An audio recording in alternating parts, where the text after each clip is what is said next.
और मैं बड़े ही सम्मान के साथ मार्गदर्शन और आशीर्वचन हेतु सादर निवेदन करती हूँ हमारे माननीय मंत्री जल संसाधन विभाग बिहार सरकार श्री विजय कुमार चौधरी सर से इस अवसर पर आप हमें संबोधित करें।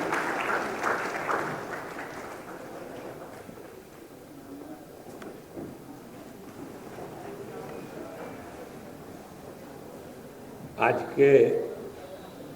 इस राष्ट्रीय अंतरिक्ष दिवस मनाने के अवसर पर उपस्थित जल संसाधन विभाग के अपर मुख्य सचिव श्री चैतन्य प्रसाद जी, हमारे अपर सचिव के साथ अन्य जल संसाधन विभाग के उपस्थित वरिष्ठ अधिकारीगण,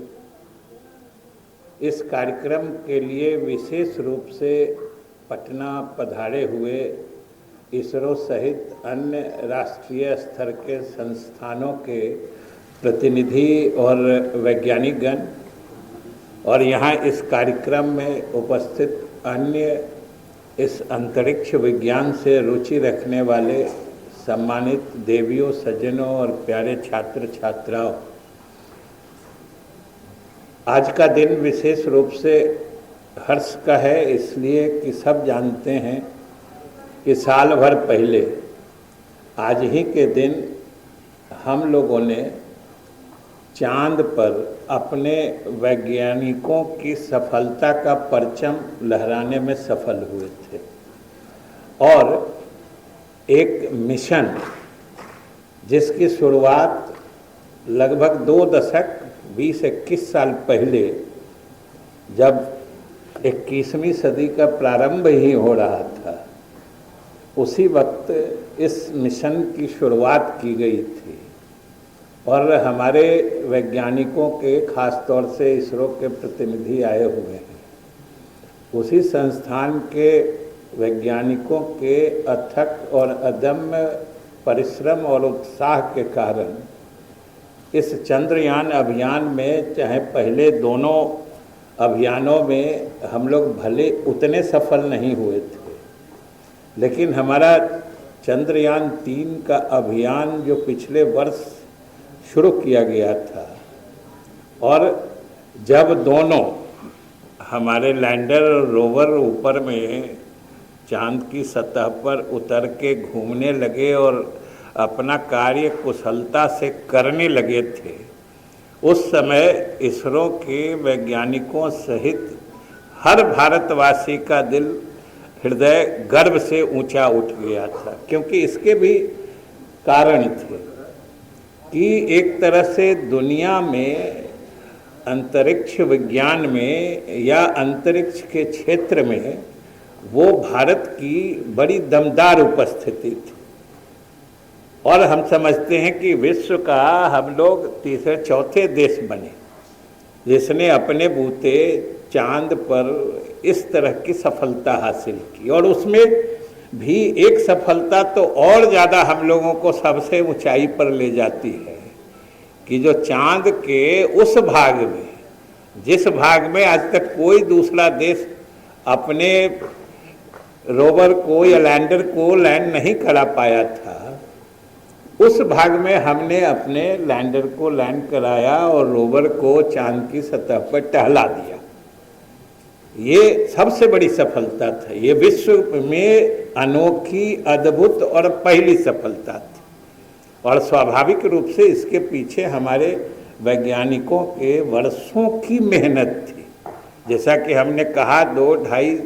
दशक पहले जब शुरुआत ही 21वीं सदी की हो रही थी, वाजपेयी जी के समय में इस मिशन की शुरुआत हुई थी।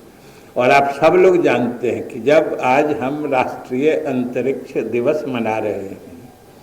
अपने चंद्र अभियान की सफलता बना रहे हैं, जो इंडियन मून मिशन की शुरुआत की गई थी इसरो के द्वारा,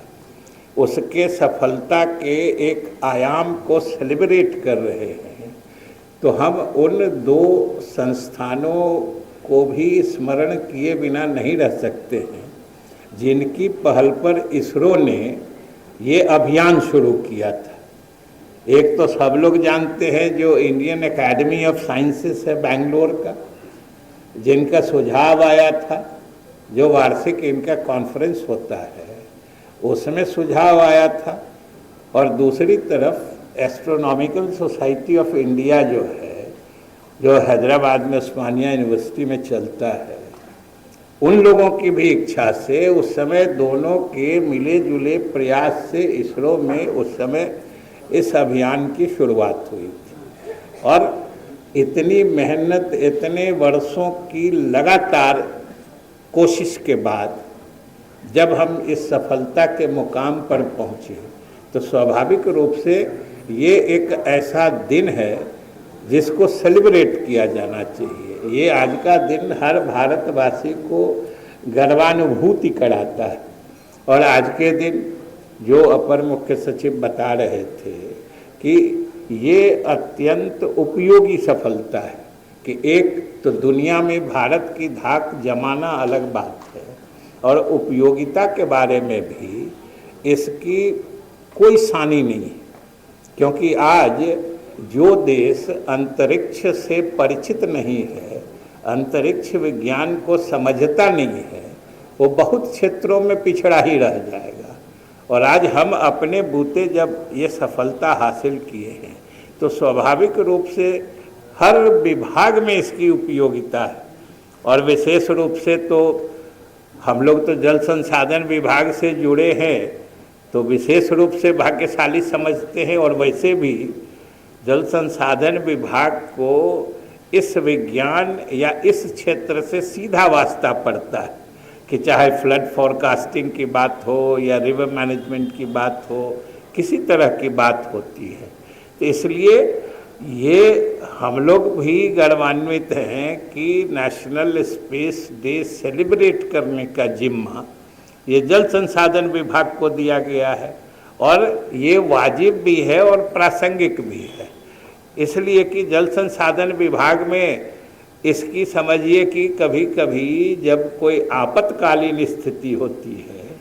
तो इसकी उपयोगिता और गहराई से समझ में आती है। अभी ही जब हम लोग आज यहाँ बैठे हैं, तो हमारे यहाँ गंगा में सुल्तानपुर का इलाका, ये इस्माइलपुर, बिन टोली, भागलपुर जो इलाका है, वहाँ गंगा किनारे जो हमारा एम्बैंकमेंट है वो थ्रेटेंड हो रहा है, उस पर अभी ज़बरदस्त दबाव है। इसी कारण हमारे अपर मुख्य सचिव महोदय ने कहा है कि कुछ अभियंताओं को यहाँ छोड़ के और दूसरे यहाँ हम लोगों को रखना होगा, उस काम में भी लगाना होगा। तो जब भी फ्लड फोरकास्टिंग की बात आती है या रिवर कोर्स में कोई डेविएशन होता है, या इस तरीके से जिसको अनब्रिडल्ड सिल्टेशन रेट बढ़ता जा रहा है, नदियाँ भरती जा रही है, उनकी गहराई कम होती जा रही है, पानी की कमी होती जा रही है, इन सब समस्याओं की गहराई से अध्ययन करने के लिए जो स्पेस टेक्नोलॉजी है, जो अंतरिक्ष तकनीक है, उसकी हमेशा भविष्य में उपयोगिता बढ़ती ही जाएगी। जो अभी आभास हो रहा है उसके हिसाब से आने वाले दिनों में इसकी और उपयोगिता बढ़ेगी। इसलिए हमारे बच्चे जो आए हैं, ये देख के हमको और खुशी हो रही है कि बच्चों में अगर अंतरिक्ष के प्रति जिज्ञासा बढ़ेगी तो स्वाभाविक रूप से इस देश का या इस प्रदेश का आने वाला दिन उज्जवल होगा, इस माने में कि अगर बच्चे से ही लोग अंतरिक्ष के प्रति जागरूक रहेंगे, किस तरीके की चीज़ें हैं वहाँ, कैसे हम लोग दैनिक जीवन में उससे लाभ ले सकते हैं, इन सब चीज़ों की जागृति आने से निश्चित रूप से हमारा भविष्य उज्जवल होगा। इसलिए आज के दिवस पर मैं आप तमाम लोगों के साथ बिहार वासियों, देशवासियों को इस राष्ट्रीय अंतरिक्ष दिवस की शुभकामनाएं देता हूं, और पूरा मुझे विश्वास है कि आने वाले समय में भी